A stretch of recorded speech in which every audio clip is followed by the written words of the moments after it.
Are we just introducing? Yes. Okay. Hey guys, I'm Cass. And I'm Talia. Welcome back to Curl Talk Unfiltered.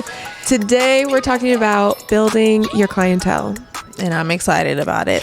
Same. Some background on us. I have been a hairstylist for 7 years. So I built my clientele the first time in 2017. And then a year and a half ago, I moved cities and states. And so I rebuilt my clientele from having no clients.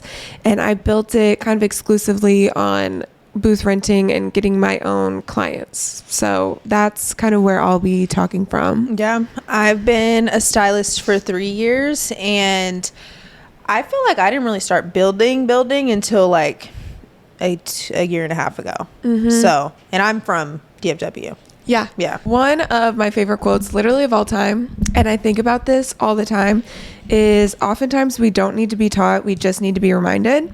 So if you're building your clientele for the first time, or if you're a hairstylist that's experiencing a slow season, or you're wanting to rebuild or make a stronger clientele, or if you're moving and you're starting back from zero, I think that you'll find things in this episode are for you and for your business. I literally tried everything, and I tried some shit that really did not work. And Are we going to get into that today too? Literally, I just What not want to do. to say I'm sorry to the girls on Bumble Friends that I solicited to on the app. Period. Literally, in the beginning, I was trying everything, and I did have an account on Bumble Friends that was just hair that I was doing. And I probably DM'd with maybe upwards of 50 people on Bumble Trying to Friends, get clients. and no one booked from Bumble Friends. So don't do that. You know what? But you got to start somewhere. You got to try something. How do you like to market yourself? I was going to say, I think that you should have 3 different avenues of marketing at all times. So for me, and they could be different for you, but for me, it's social media, Google reviews, and client referrals. Yeah. Word of mouth. I would say the same probably. I mean, I just got started on Google reviews. So I probably have only had 2 then, social media and word of mouth. But social media, that's been my big one. Yeah. But seeing now how quickly it could be taken away, I do think it's smart to have something else that's not just word of mouth. Right. Yeah. That's so true. And I think like social media is the number one way. Right. Like marketing yourself, free marketing on social media, that is the 90% of my clientele is from there. And then, well, I would say 80%. And then probably like 12% is from Google. Okay. And then like 8% is from other client referrals. Yeah. The important thing, is just have multiple avenues because, TikTok could get banned in 90 days. And we won't have it anymore. We'll be back on Instagram. But no, I only made a Google account because of you. Because you told me. Really? To make one. Yeah, so I did.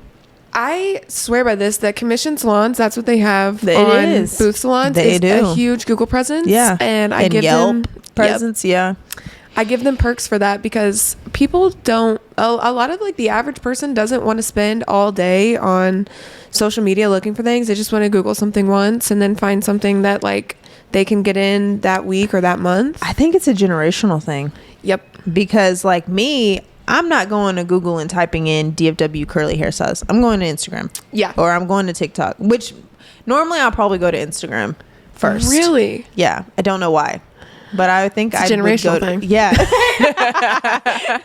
think I'll go to Instagram first and then go to TikTok. No, that makes sense. I will go to TikTok first. Okay. But I will say when people Google it, everything pops up. That is true. If they Google you and then they kind of click on your thing, then it shifts the Google search a little bit to be like, oh, curls by Cass or whatever. And then like my TikTok, my Instagram, like those things are right there where people can look. Yeah.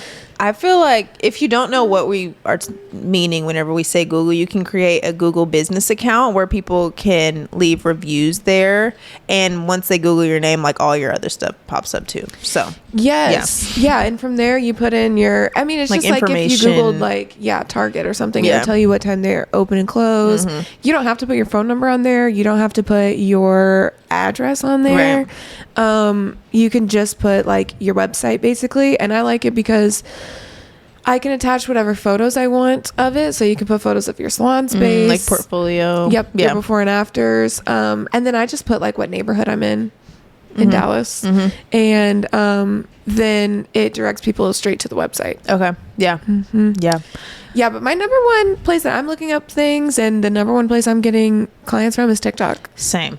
95% of my clients have found me from TikTok because I ask everybody. Yeah. And so at first I had a following on TikTok, not a lot, but and it was personal, like it was my personal account.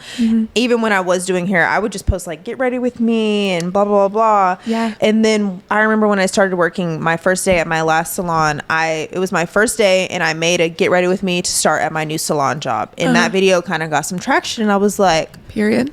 Okay, so then that's when I started doing like assistant day in the life, things like that. Because people like to see like the behind the scenes. And so once I started taking clients, I would do just like videos, no talking, just music. Yep. And once I started posting consultation videos, skyrocket. Took off. Yeah. Period. 10,000 followers. Period. And they might take it from me, but it's fine. Yep. Literally. In case they don't take TikTok away, or in case we get something even better, that's what I'm hopeful for. Just recommendations for, Yes, is what are some of your main tips for people for marketing themselves to get a clientele? So on TikTok. I'm going to just be speaking from my experience. Like I'm not a marketing specialist or anything, but I'm dead. but when I first noticed that my TikTok was like moving, I put myself on a schedule and I was posting on TikTok twice a week, Tuesdays and Fridays at the same time. Period. At 6 p.m., 6 or 7 p.m. And that's the time that just worked for me and my algorithm. I've noticed if I would post at 12 o'clock during the day, my videos would do terribly. And so I think once I had myself on that routine, it helps like bring people back at the same time on Tuesdays and Fridays. And sometimes I would throw an extra video in if I just had content to post. Also posting my videos in the same spot every time, so it's predictable for people. Like if I do a consultation video, the camera's set up the same every time, even if it moved a little bit, but it's like the background is the same. So as soon as you see it, you know that it's me in the video you're about to watch.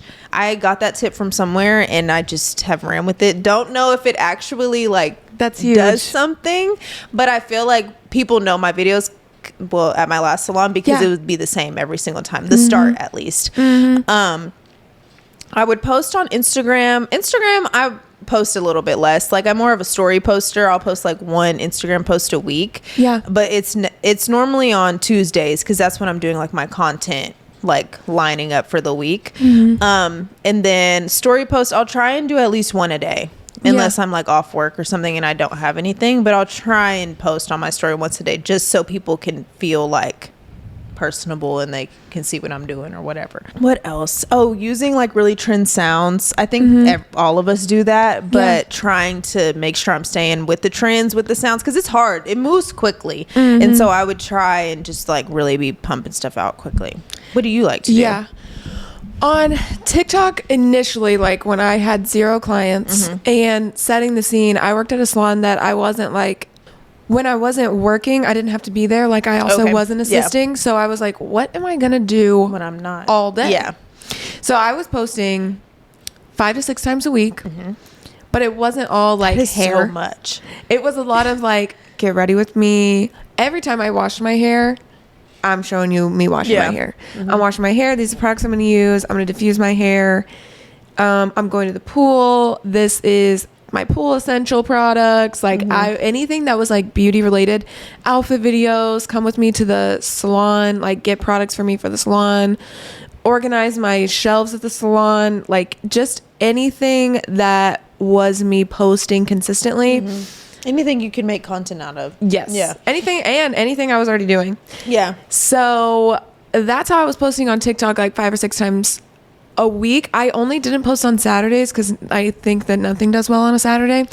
And I like what you said, post at the same time, because I think that's something I was always trying to like algorithm myself. I felt like that time was the best because everybody's at work. I know you're doom scrolling right now on TikTok because you just got home and you're like trying to unwind. So I felt like it would be the best. Like right when people got home from work. Yep. And I do notice, like, when I don't post at the time, it's not doing well. Not as good. So, yeah.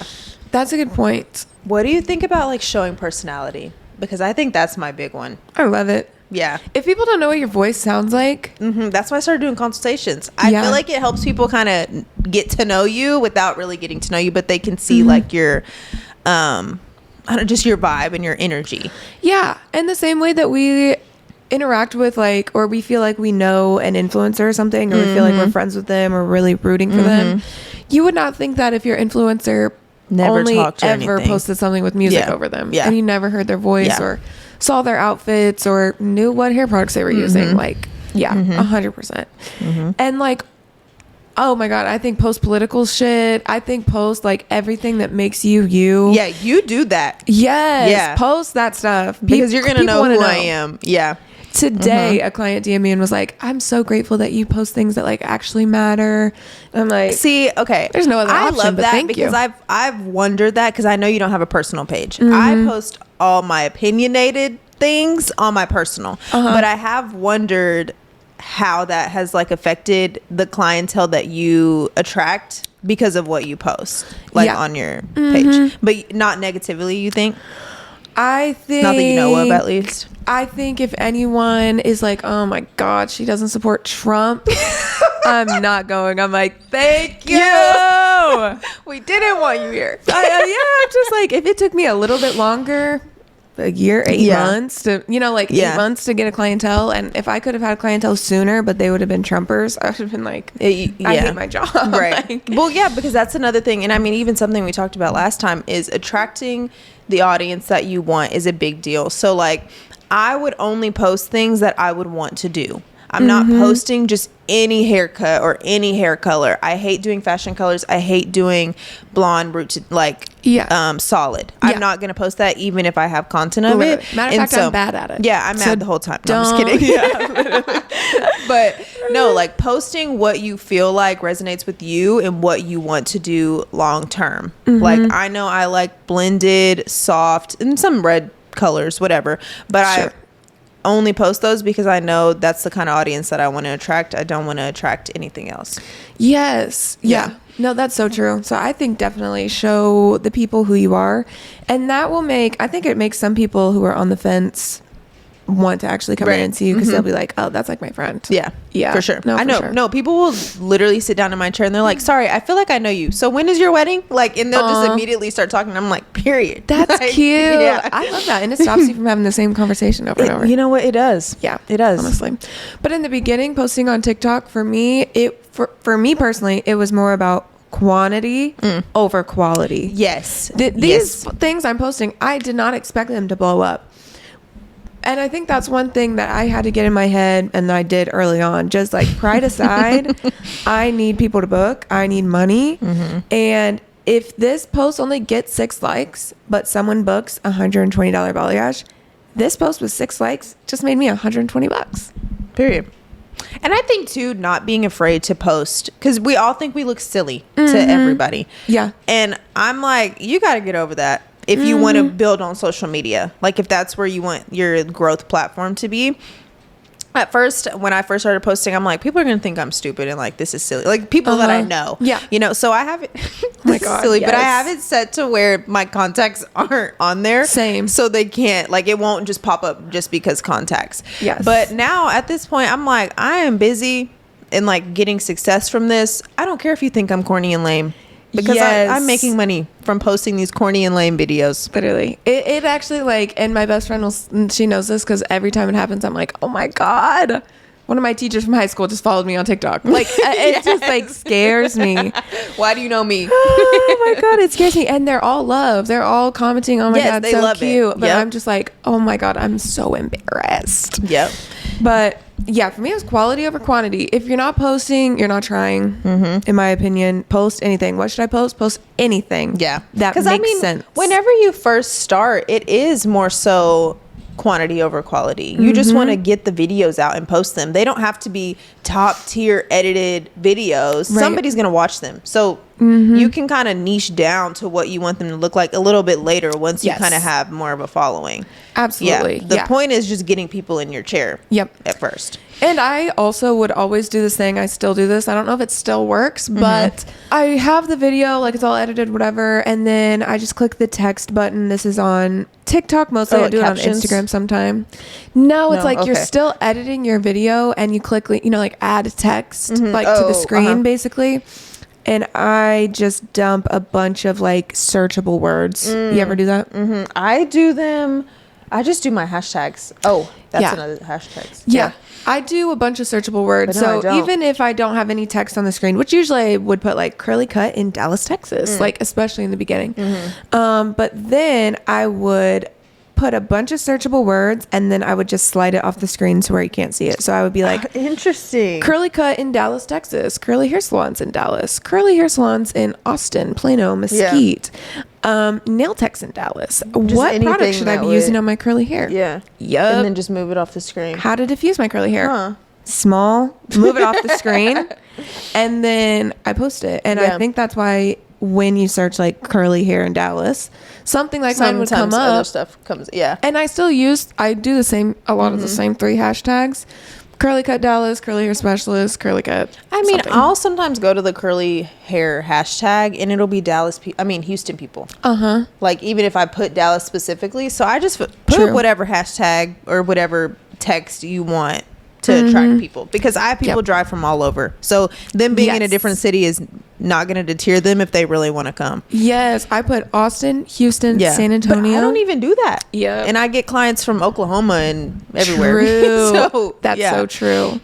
And then on Instagram, one thing that I liked that I did in the beginning, and I think this really works, is when I was in the salon, I would take a bunch of like behind the scene clips of myself, and then on the days that I'm scheduled to be in the salon, even if I have no clients, I'm posting on my story as if I'm there. Like I'm posting me cutting hair.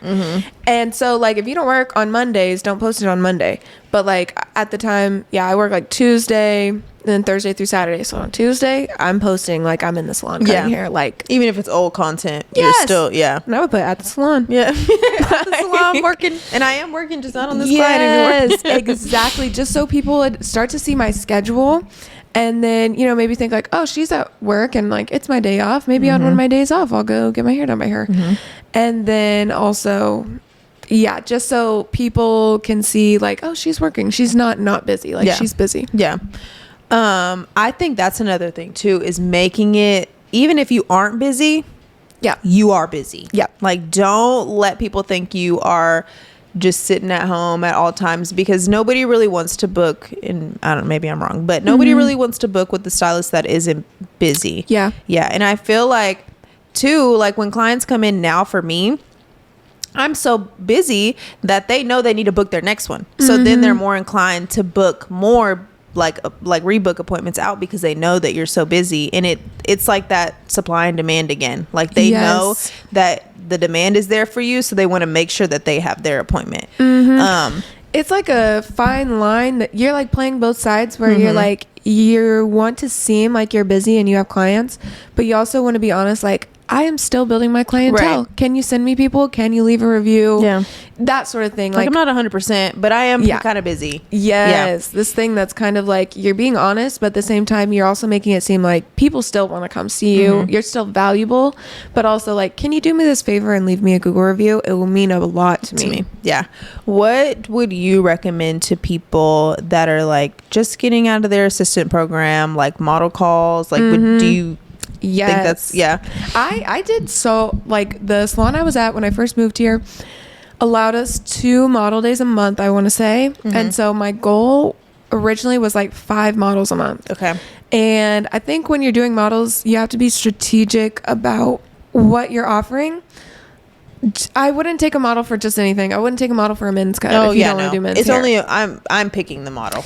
Yes, like, and for me, the way that I got models in a city that I'm not from, where I didn't know anyone, I went into the salon I was working at on a day that no one was working. I like got dressed up. I think I put makeup on. I sat in the front lobby and I set my tripod up, made some content, but I just sat and I was like, my name's Cass. I'm a curly hairstylist. Here's some photo visual inspo of what I'm wanting to do.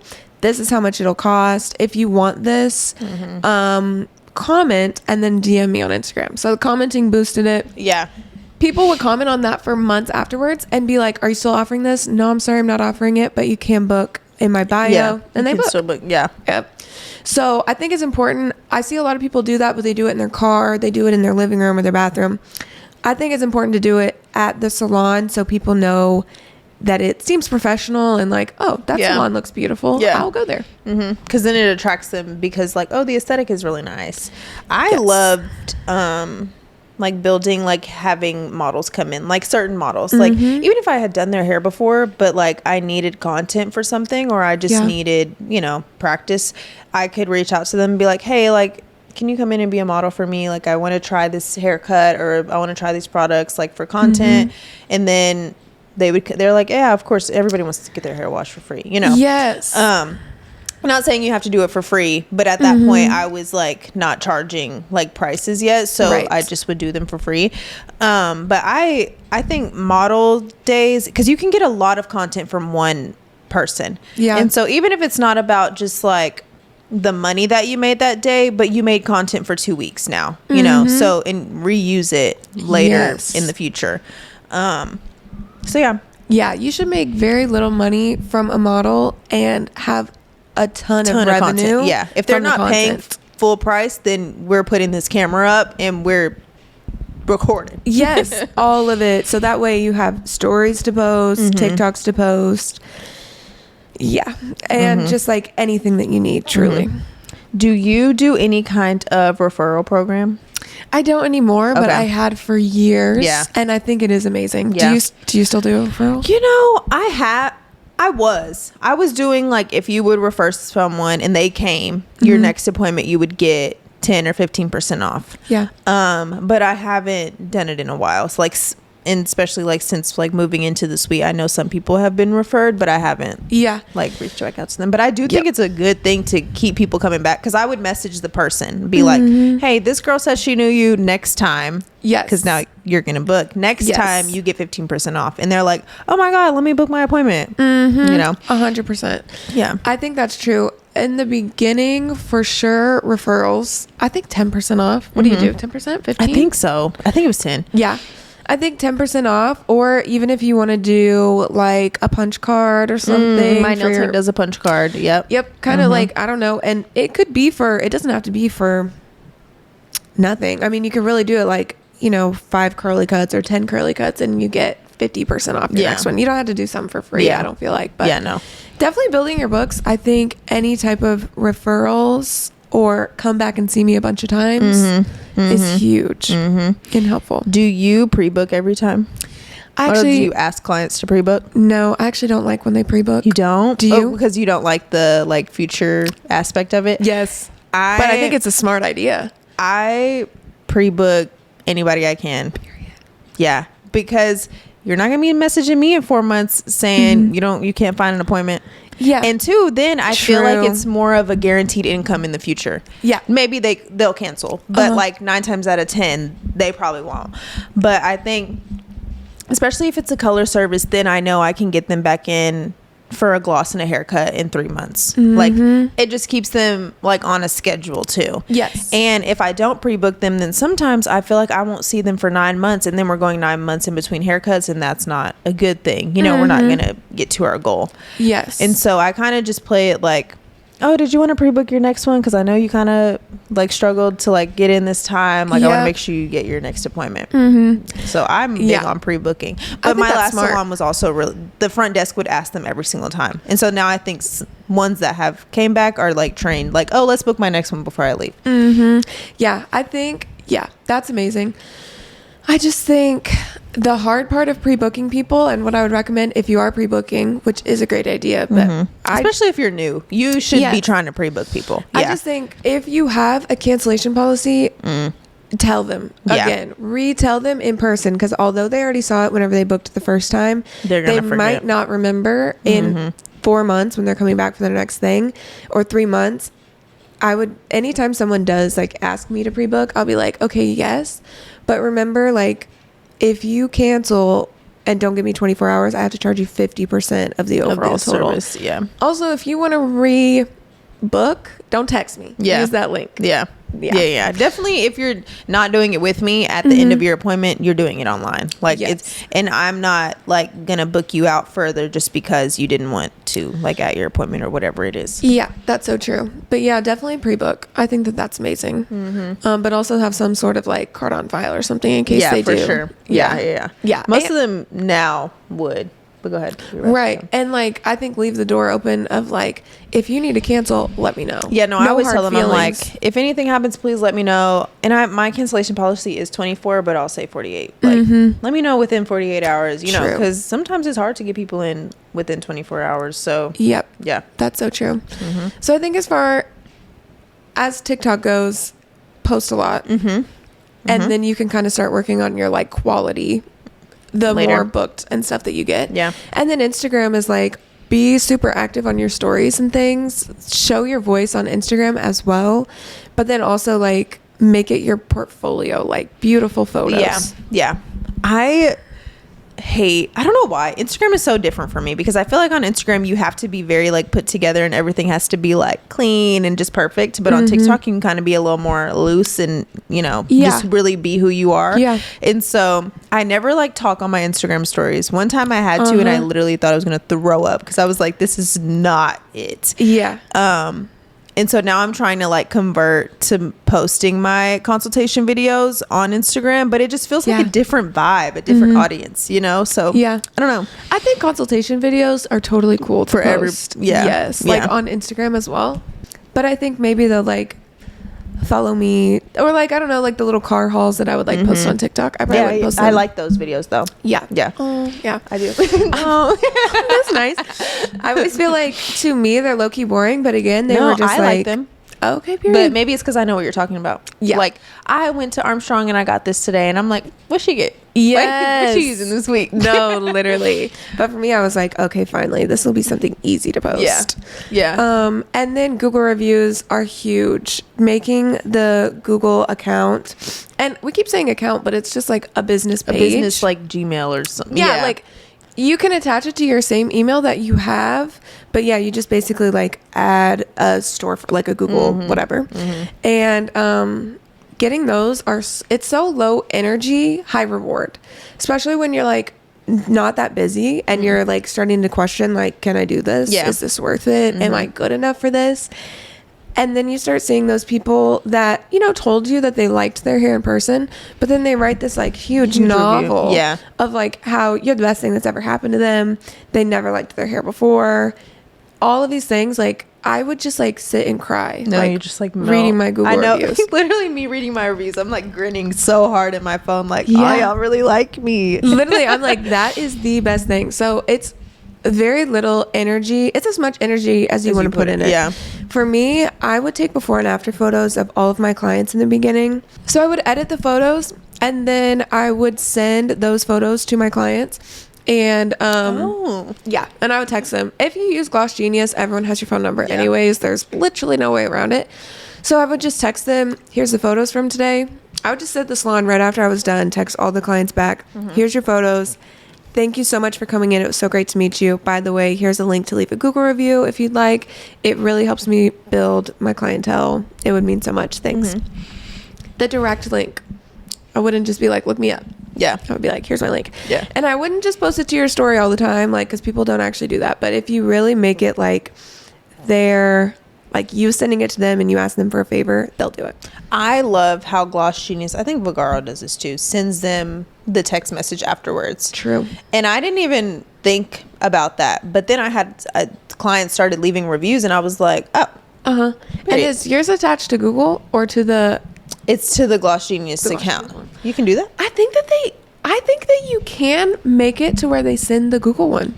I have not figured it out. Okay. I'm going to have to look into that. Literally. And I love that too. And I have seen some people, like whenever I tell them like get a Google account, they'll be like, I get reviews on Gloss Genius, which it is amazing. But that's not going to pop up whenever they search you. People that are already going to book with you are going to see those reviews. And I love that. But if you want like that reach...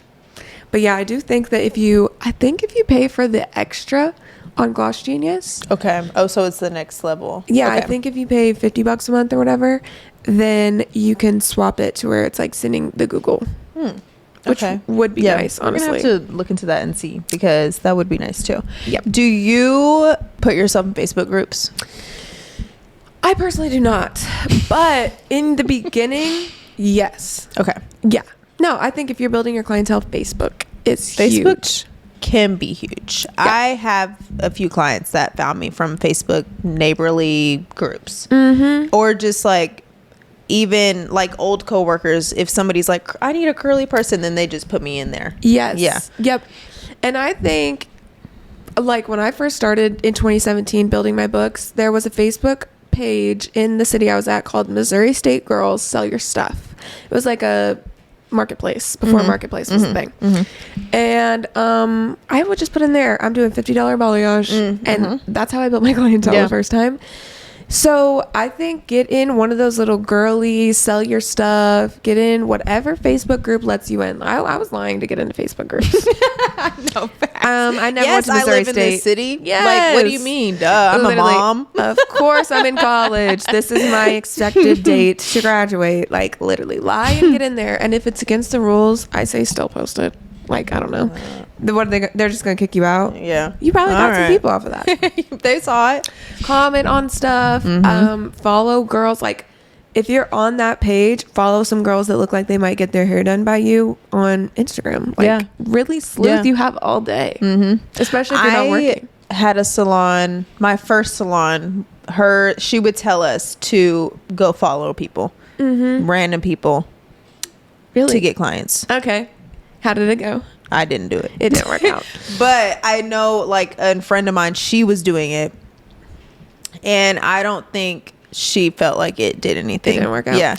It's one of those things, again, where it's like having 3 different ways of marketing yourself, but in the beginning, you don't have client referrals and you don't have Google reviews. So you are just like testing just trying everything. Literally. Yeah. I would say the same thing is like with business cards. Like, I was going to say, do you have business cards? I have business cards. Do you pass them out? And I don't pass them out. But I always used to have them on me. Okay. Because sometimes I would be talking to somebody. Sometimes there's people who ask for them. Yes. Yes. You'll get talking to somebody in a coffee shop. Literally, go into a coffee shop and buy the cheapest thing on there. If you don't have work that day, like, go sit and be cute somewhere and look like you do hair. And I've handed out a few business cards, probably 15. I don't have any. Okay. Well, you really don't need that.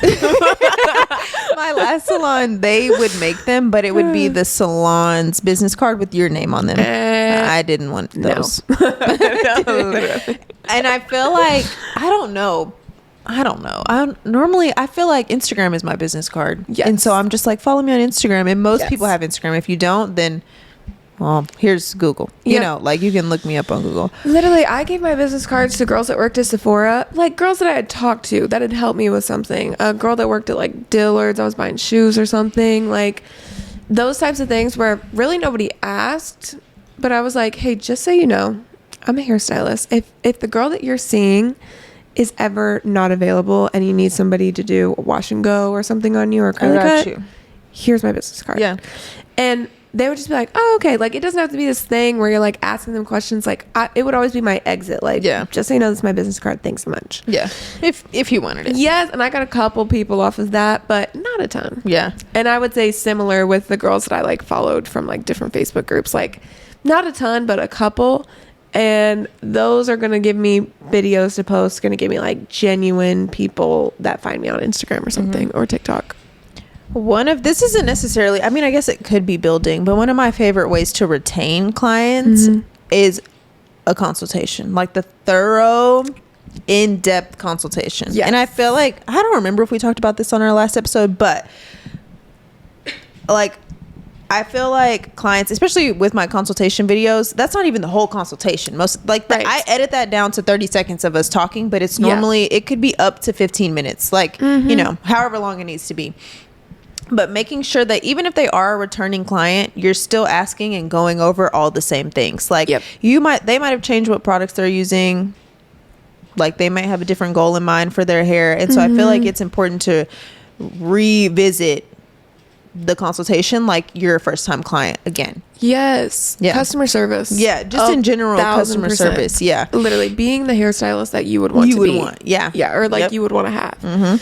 1,000%. I think that too, and that falls under like when you're building your books, like being super genuine whenever you're in the salon, and also like showing that customer service when a client just like DMs you and wants to ask you questions that they could just look up, wants to ask you questions that are on the website, like, but when you're trying to build, you can't be picky though. don't be too picky. Yeah. I know some people will be like, oh, you're training your clientele, or you know, if you don't have any money, then take them. Right. And more people And I'm will not come. saying take stuff you're uncomfortable taking or you just No. genuinely hate to do, but Right. you're gonna have to get out of your comfort zone. Yeah. Like- Do you think people, like, say someone's like just out of school, do you think they should do everything, or do you think they should niche down as soon as possible, or what are your thoughts? So I do think people should learn everything. At least learn it. I'm not Yes. saying you have to give a pixie cut. Like, I'm not saying that's something you need to advertise, but I do think it could be beneficial to learn it. Like, I Yes. don't think it hurts anything if you do one on a mannequin and you try it. Yep. Yeah, I don't know. And maybe that's just because, like, in the salons that I was in, we did have to do everything and test out of certain things. But I mean, do I look back and be like, and am mad that I had to learn how to do a pixie cut? No. Like, because if somebody came in, I would do my best. That doesn't mean I know how to do it. But there would be an example. There would be clients that would come in at my last salon, and we had a leveling system for stylists. So, like, they would book with a level 1 stylist. And it's not that the stylist didn't want to do it, they didn't know how, and so they couldn't take the client. And so then I'm like, well, now you're out of money because you genuinely don't know it because you never wanted to learn it. And I don't think you can be super picky when you don't have clients at all. You gotta start somewhere. I feel similar. I think Yeah. like I started commission, and commission typically you learn Do everything. yeah. And I think it gives you so much confidence when you are ready to niche down and stop taking things, because you will still get people that book for something on your books and they come in and you're like, that's not exactly what this is. Yeah, this is not the service you actually booked for. And I'll actually tell you guys a funny story that this actually happened to me. I won't even say when, but I don't offer men's haircuts anymore since Trump got elected, by the way. But prior to that, Men are not allowed anymore. I would like take whatever, like men's haircuts. And so anyways, one day a young man comes in. I'm like, okay, what am I going to do? And he has long hair and he wants kind of like short hair. I don't know. And he wants kind of like what the kids are doing. Like, it's very like mop. Like, it's what the boys are doing. It's very like round. And I'm like, okay, yeah, no, I can do this, because I can do anything. One thing about me, there's nothing I don't know how to do. The poker face is serious. Yes. Yeah. And I'm dead serious. Like, I know how to do everything. Yeah. I don't I'm need gonna figure it out. a diagram of the head. I know what to do. Like, literally, I know. You don't need to teach me. I got it. I don't need to know what angle you're cutting it. Who and cares what about a 90 degree? diagonal. I've got this. And I cut everything dry. So anyways, like, I kind of know about where the bang goes on what he wants. So I'm like, okay, you want your bang to be about right here? Perfect. So first thing I do, I'll say this. His hair was wet and it was in a ponytail, and I needed to detangle it. So I take him to the shampoo bowl. I style it, and I kind of style all his super long hair forward because I know I'm going to cut it short. So the first thing, once it's styled, I cut him a bang. I'm like, okay. All right. I'm not so sure about the bang. I'm going to go around to the side. So I start cutting the side. Literally. I start cutting the side, and I'm like, I'm actually not quite sure where that's going to connect into the bang. So I only cut a little bit of that side, and then I just start working. I'm like, I'm going to go to the back. Yeah. Forget the front. Who cares? Mind you, this kid has not picked up his phone. So he's watching you the whole time. And I'm sure sweating. Like, Yeah. I'm sure, like, what is this? Because I'm thinking, like, okay, I styled his hair. As I'm kind of going through it, I'm going to fluff it up. by just running my hands through it, and it is giving bowl. It's giving such bowl. Like I literally, and what I have here is like he still has long, and when I mean long, I mean like past his chest. Like he still has long on one side. Half of this side is cut. The bangs. No, all of this side is cut. Bangs. All of the back is kind of cut, and genuinely, it kind of looks like a Golden Girl or something, like that type of like short, like something. He's like 12 years old. I don't remember how old he was. And so basically what I do is I just take like, he had like the top section of one side still long, and I just take all that hair, I swoop it up in a clip, and I'm like, this is going to go a lot better if we cut it wet. So I just take him back. At that point, I felt like I'd been cutting his hair for 3 hours. I was having like heart palpitations. Like I was literally like, I'm going to have to go like tell his mom and like that this is bad and that I don't know what to do. And we have a barber that works with me, and I'm like, and he's not here. And so whatever. But you know what? I learned how to cut a men's haircut at my first salon. So I pull out of the back of my head that one men's haircut that I know how to cut. And I'm like, you know what? At the very least, at least it's going to be good. Might not be exactly what we were going for. Yeah, but really it ate, and they loved it. And he loved it. And I want to say his mom left me like a $50 tip. Like, seriously, they loved it. And I was like, oh my God. Like, I swear to God, I took a shot of tequila after that. Seriously. And I went home. Me this story.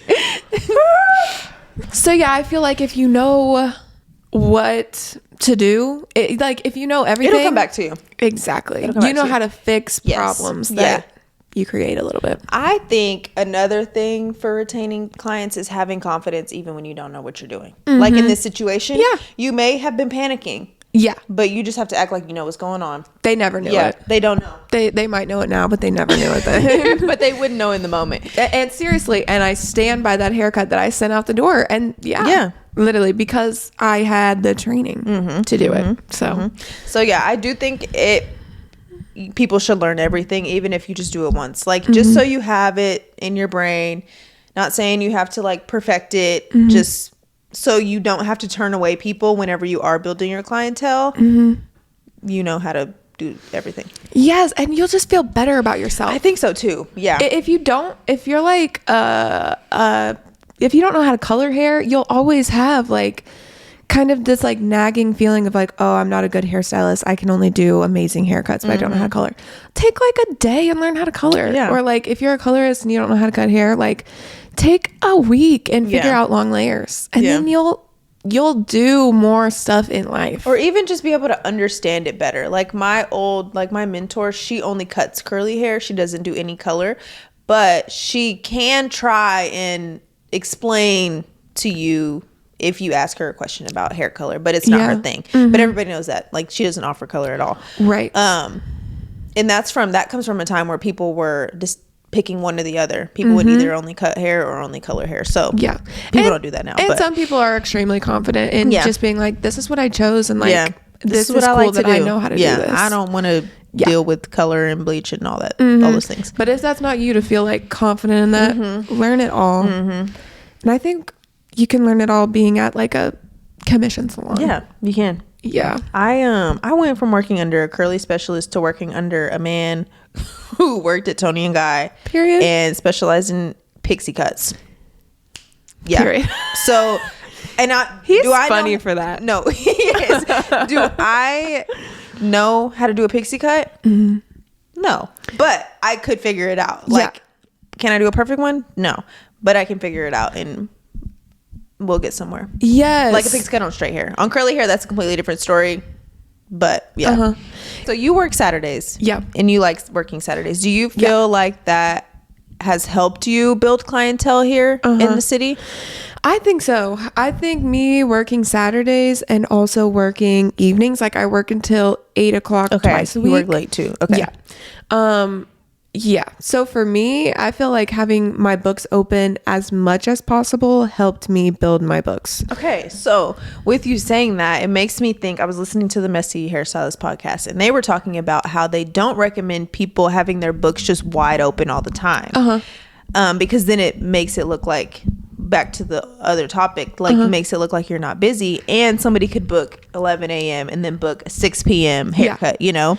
Yeah. I think if that happens, people are booking what, I don't know. What's available. Yeah, people are booking what's going to work for them. Yeah. So if in the beginning, whenever I only have like 5 appointments that week or something, or literally sometimes 2 appointments that week, book whenever. Yeah. I'm coming in. I think you just have to be open to it as a building stylist. Like if somebody wants to come in on a Saturday, you don't have to work Saturdays for the rest of your life. But right now you need appointments. So you're going to come in on that Saturday or you're going to stay late this week. Yeah.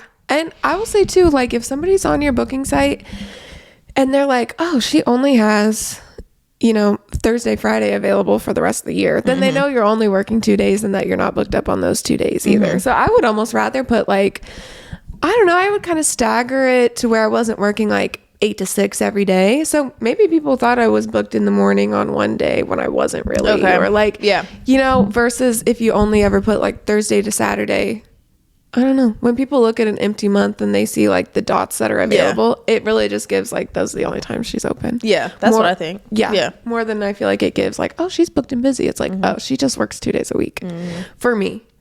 But I do think in the beginning, and even, I don't know, I'm 7 years in, I'm still working on Saturdays in the evenings because I like it and I think you should work whenever you like, but be realistic that in the beginning, like, if you're hustling, that's kind of what you want to do on Saturday. No business is going to grow without any hustle. Like you have to at the beginning. I'm not saying you'll be doing this forever, you know, but like at the beginning, I think it does take some hustle and, you know, hard work to get where you want to be. Being consistent with posting on social media, marketing yourself on Google. I'm on Pinterest. Do you post on Pinterest? I go through spurts where I post on Pinterest. I have it connected. I have it connected to my Instagram. So anything I post on Instagram, if I press the button, it posts on Pinterest too. Perfect. And so even your reels. And if I go on Pinterest and I'm posting directly on Pinterest, I'll put my @ name on the photo. Yeah. So then people are like, let me go to her page. I don't know if they do, but I bet they do. But I think people use my pictures for like inspo. I know that. Yes, I've gotten them. Yeah, have you? Yes, on Pinterest. The amount of times I'll be like, it was between you or Talia. I'm like, yep. Got it. Literally. But yeah, no, I'm on Pinterest, and so that's another app that I use because Pinterest is not problematic. Like she's just there. So and everybody scrolls on there, and so. Yeah, I would just say being consistent, and even if it doesn't feel like it's growing, because you'll go through those moments where you feel like your TikTok, there's nobody following you, there's nobody liking your stuff. You just have to stay consistent. That's the point. Like they want you to do more so you get more out of it. Yes, 100%. And to like the like working on the weekends and late at night, it's like if you're hustling and you're doing all this work to get clients and then someone wants to book like on a Saturday and you're not excited to go do that appointment, I don't know how bad you want it that bad. Yeah, like you're gonna have to work hard in the beginning. I think it almost shouldn't even be a question. It's kind of like, of course, like I can't wait. When people want to see me, I want to be there. Obviously, like take off for your birthday and spend time with your friends and family and stuff, but like I had so much time when I was building my books to just like I was not working very much. I was just posting.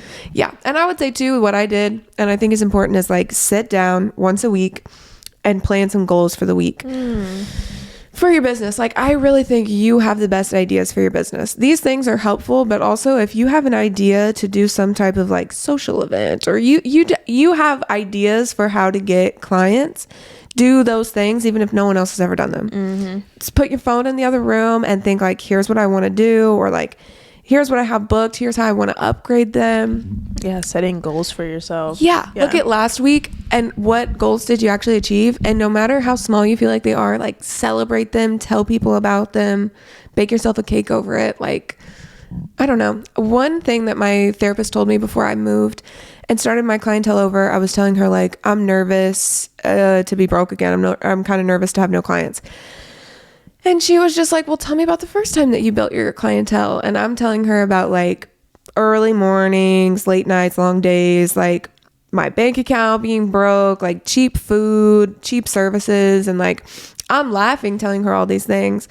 And like whenever I got done, she's like, it seems like you look back on that experience fondly. And I was like, yeah, it was hilarious. Like, it was just so funny. And like, it really was so fun. And the whole time, like, she was just like, you're going to look back on this experience fondly too. Yeah. So like the whole time that I was doing it and I was like getting one client a week, or like I was on Bumble BFF, like trying to get clients, or like I'm donating plasma, and I'm just like, I will look back on this fondly. And literally it took like 8 months to look back on it fondly. It doesn't take like that forever. that long, It could take a year. It may even take a year and a half or something, but you will, you'll get through it. Yeah. And I think realistically, a lot of people now, with the way we are with social media, expect everything to happen at the snap of your finger, you know. But I don't think you'll really have clientele, returning clientele, consistent, you know, clientele you can count on until you're a few years in. Right. Like, that's not something that's just going to happen in year one. It's something that takes time, because it takes time to grow, like, trust, clients to rebook and come back and things like that. So I think just being patient with it too. Like, you can put all this work in, but also be patient, and don't like get mad if it's not going 100% the way and how quick you thought it was going to go. Yes. Like, have fun. Yeah. Yeah. Because you don't want to take the fun out of it. Right. That's the big thing. Like, Yes. TikTok, posting on TikTok, obviously, like, it's a job, you know, for some, but if you're just using it to market yourself, like, for fun, then make sure it stays that way. Yeah, 100%. And know the whole time that you're building your clientele that, like, just keep putting that energy out there. That, like, this is only right now. This is all gonna work out. It's all gonna work out. Yeah. It will. Yeah. Well, let us know if you guys have any questions on these, or you have other tips. Leave them I in would the love to hear other comments. tips from people, like how you grew your clientele. I don't know if we didn't say it in this video. Literally, especially if it's unconventional, I would love to hear about things like that. Yeah. So yeah, next episode 2 weeks from now. We'll see you guys see you there. in the next one. Bye.